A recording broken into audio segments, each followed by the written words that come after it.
नमस्कार, मैं पत्रकार हनुमान पुनिया और आप देख रहे हैं अपनी न्यूज़। एक तरफ सरकार जो अपने अपने नियम इस तरह के बनाती है कि जिससे अगर बात करें बीमा क्लेम की, तो अगर कोई बीमा कंपनी 2 महीने तक किसान के खाते में पैसे नहीं डालती है तो उसके लिए ये प्रोविज़न रखा हुआ है कि वो किसान के खाते में अगर देरी हो रही है तो बीमा कंपनी को जुर्माने के तौर पर किसान को एक्स्ट्रा पैसे देने का प्रावधान है। लेकिन दूसरी तरफ अगर बात करें तो मुआवजे की, तो जो सरकार पिछले 2 साल से जो मुआवजे के नाम पर अपनी वाहवाही लूट चुकी है और वो सरकार जो है अभी तक किसानों के खातों में पैसे उसने नहीं डाले हैं। मैं बात कर रहा हूँ खरीफ 2020 की, और खरीफ 2020 की फसल है वो ख़राब हो गई थी किसानों की।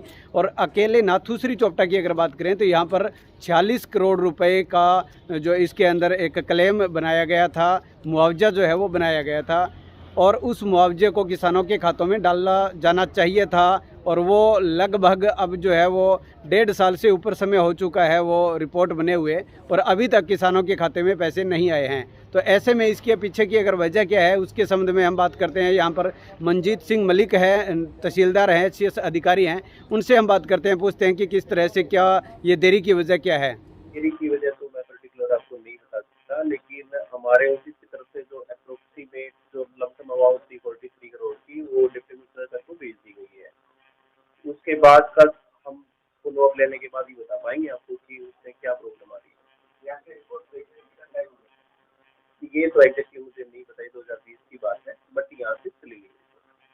तो अभी तरह के अगर कोई किसान संगठन कोई आपसे मिले, कोई बातचीत हुई हो?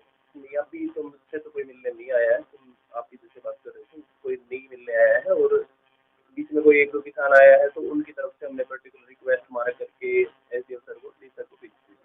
अब कोई संभावना कब तक मिली है, ऐसा कोई प्रयास किस तरह से होना है, पब्लिक क्या समझे, क्या प्रयास तो कैसे बता सकते हैं हम। फसल बीमा योजना रेवेन्यू डिपार्टमेंट का तो काम नहीं है, हम सिर्फ रिपोर्ट कर सकते हैं।